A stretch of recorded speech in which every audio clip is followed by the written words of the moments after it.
let me say, in case it is a bumpy camera, we're on the road, we're on the freeway, so I apologize for any bouncing in the camera. We're going to try to shoot this while driving. Today I just wanted to do a little video on when you have a foreign fiance or a foreign wife, whether we're talking a K1 visa, K2 visa, when your foreign fiance or wife comes to America or whatever country they're coming from, or coming to, I'm sorry, how to make that transition comfortable, and what you did or what you can do to make that transition a little bit easier for your foreign spouse or fiance to come. So in my case, Jesset is from the Philippines, if this is your first video watching. So what I did is, in my preparation for her coming here, I tried to make sure, one of the things that I wanted to do is make sure that she had a way to communicate with her family. I think communication is a big thing. I know I would hate to leave America indefinitely and not be able to contact my family back here, or not know when I will be able to talk to them again. So before she ever got here, I did go get her a cell phone.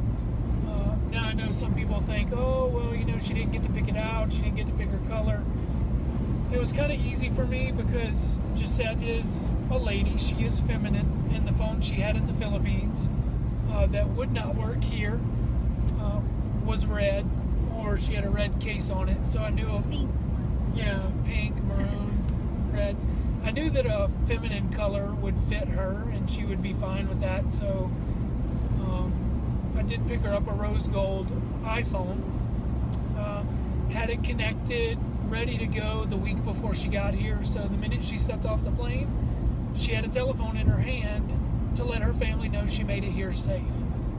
And of course there's other ways that, you know, you can go about making that communication happen. Like, okay, when she gets home, she can use the internet on the computer, but it was important to me that she have her own phone and not just the internet at home, because if I'm at work and she needed to call 911, hopefully that don't ever happen, then she can do that. In case right? of emergency, Yeah. So, we did that. I got her a phone. I also went and picked up a couple of items from the local Asian supermarket and got some foods that are native to the Philippines. So when she walked in, it was not just a whole bunch of American food that she's never had before, or if she was missing home right away, she could actually eat some Filipino food. I will not feel homesick because I have all this stuff like all this food from Philippines that I will never miss home. Yeah. Like that too. Yeah. So I think I would probably say, like, I am blessed to have a husband that really research for what are the things that made me comfortable for my transition coming here in America, and he really did a good job in making me comfortable and preparing all the stuff. Like, I shouldn't be worried when I come over here, that I will not be worried to contact my family back home, or anything that, you know, what a person would think of worrying to come over here. He really did everything for that for me. So I mean, this is only some things that he did for sure that would help some foreigners out there who is preparing now or for the future for their wife or fiancé to come over here.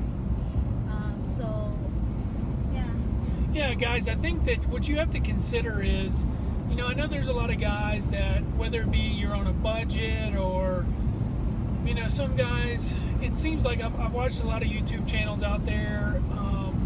I've seen some guys that, in my personal opinion, they may, I don't know if it's just they're super frugal or they don't want to spend money on anyone but themselves. You know, it's not cheap. You know, the K1 visa process is not cheap.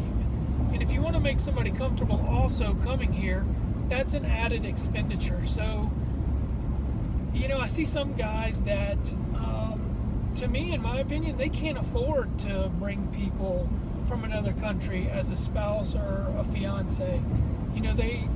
I've seen guys that say, "Oh, well, I'm not going to buy my fiance's plane ticket to get here. At least she can do that and she can put up the money." This is crazy. I don't understand that. If you can't afford to make the whole thing happen, then maybe you should consider just finding a spouse or a fiance here in America that's already working and can contribute 50%. I don't know. But let me just say this. If you do have the financial resources to be in this situation, think of it this way. You're investing in the happiness of your relationship. For a lifetime. For a lifetime, yeah. And this is my thing. Okay, let's say you don't do a cell phone. Let's say, the budget's tight, whatever, you can't do it or you don't want to do it. If you bring somebody here and they're constantly worried about how's my mom doing, how's my dad doing, how's my kuya doing, if they're constantly worried about that, do you think they can give you 110% of their love and compassion? My opinion is no. Yeah, their mind's occupied and worried about family back in the Philippines. So, just doing that little gesture and making sure that she has peace of mind is only going to positively impact your relationship. Yeah, true. Right? Yeah, because especially Filipino people, we are very family oriented. It is very important for us to, as much as possible, we talk to our parents, to our family, most of the time. So, of course, communication is very important, and it really gives we really appreciates the gesture that the person would do to us, especially when we're in different place. Yeah. So I think it's the best thing to do. So, yeah, you're right. And, one last thing on the phone deal. Luckily enough for us, her mother already had a smartphone, but had she not had a smartphone, for the peace of mind of my wife, I would have bought her mom a smartphone so they can see each other over Skype or whichever program they would use, Facebook, to see each other. I would have made sure it means enough to me for her to be happy. So our relationship, there's no issues with, her mind preoccupied with worry. That it would have meant enough to me to buy her mom a smartphone. So Even luckily, if I will not let you. Yeah, she doesn't let me spend money that well. Even when I bought her a phone, I told her I was going to get her one. She said, "No, I can use my iPad to FaceTime you or FaceTime back home." But I explained to her about 911, and she said, "You know what? You're right." Yeah. So he won that time. Yeah, I won that argument. But aside from the cell phone, so you have cell phone, you have food you can put in the cabinets before your fiance comes in. And of course, this is any country, not just the Philippines. You can go other places and other markets and get food native to your wife or fiance's country. So food in the cabinet is a good thing for this. Communication back home to the family, that's another positive thing you can do for your partner when they come. The other thing that I did specific to the Philippines is probably almost every household in the Philippines has a tabo. Yeah, right? tabo. So, like a bidet. Yeah, so instead of buying a tabo, I went to Home Depot and I bought a bidet kit and installed it on the commode. So when she got here, that's there. It's native to her. It's very important. You can't live without it. Washing water with her behind after doing those things in the bathroom. Guys, if you have a Filipina, don't let her come here and just expect her to use toilet paper. Yeah. Right? And of course, now I've picked up the custom. I think toilet paper only is kigwa. So I'm really surprised that he did all these things that I really feel loved, and I feel that he is a very focused person. He knows what I want even if I don't need to tell him.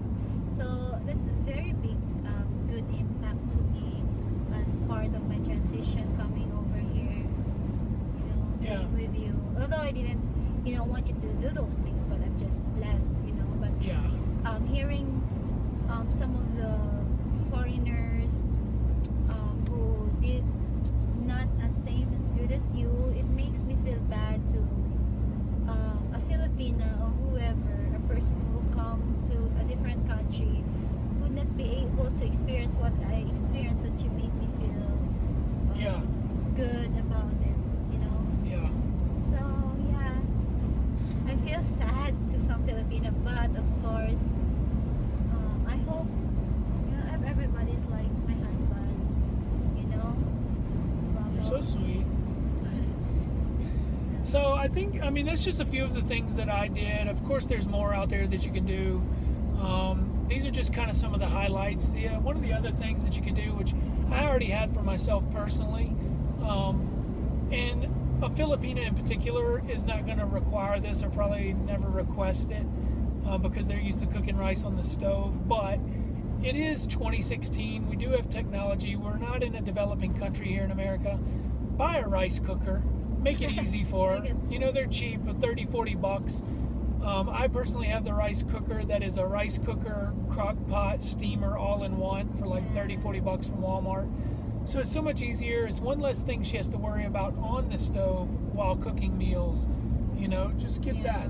I'm sure she would appreciate that too. Yeah, for sure you will know the person that you will live for the rest of your life. You will know what are the food that he or she likes, what are the things that he or she will consider to be, you know, that are in needs in daily basis.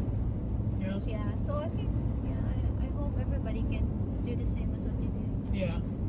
So Okay, anyways, guys, I hope this one will help you. Just some quick tips to help you guys, you foreigners that are in this long distance relationship scenario, and hopefully your fiance or wife will be here soon. And hope this helps some of the Filipinas, you know, have an easier transition if their partners know this information. Yeah. Okay. Okay. All right, guys. Okay, you guys. Hope this helps. All right. And God bless you. Yes. God bless. Bye bye.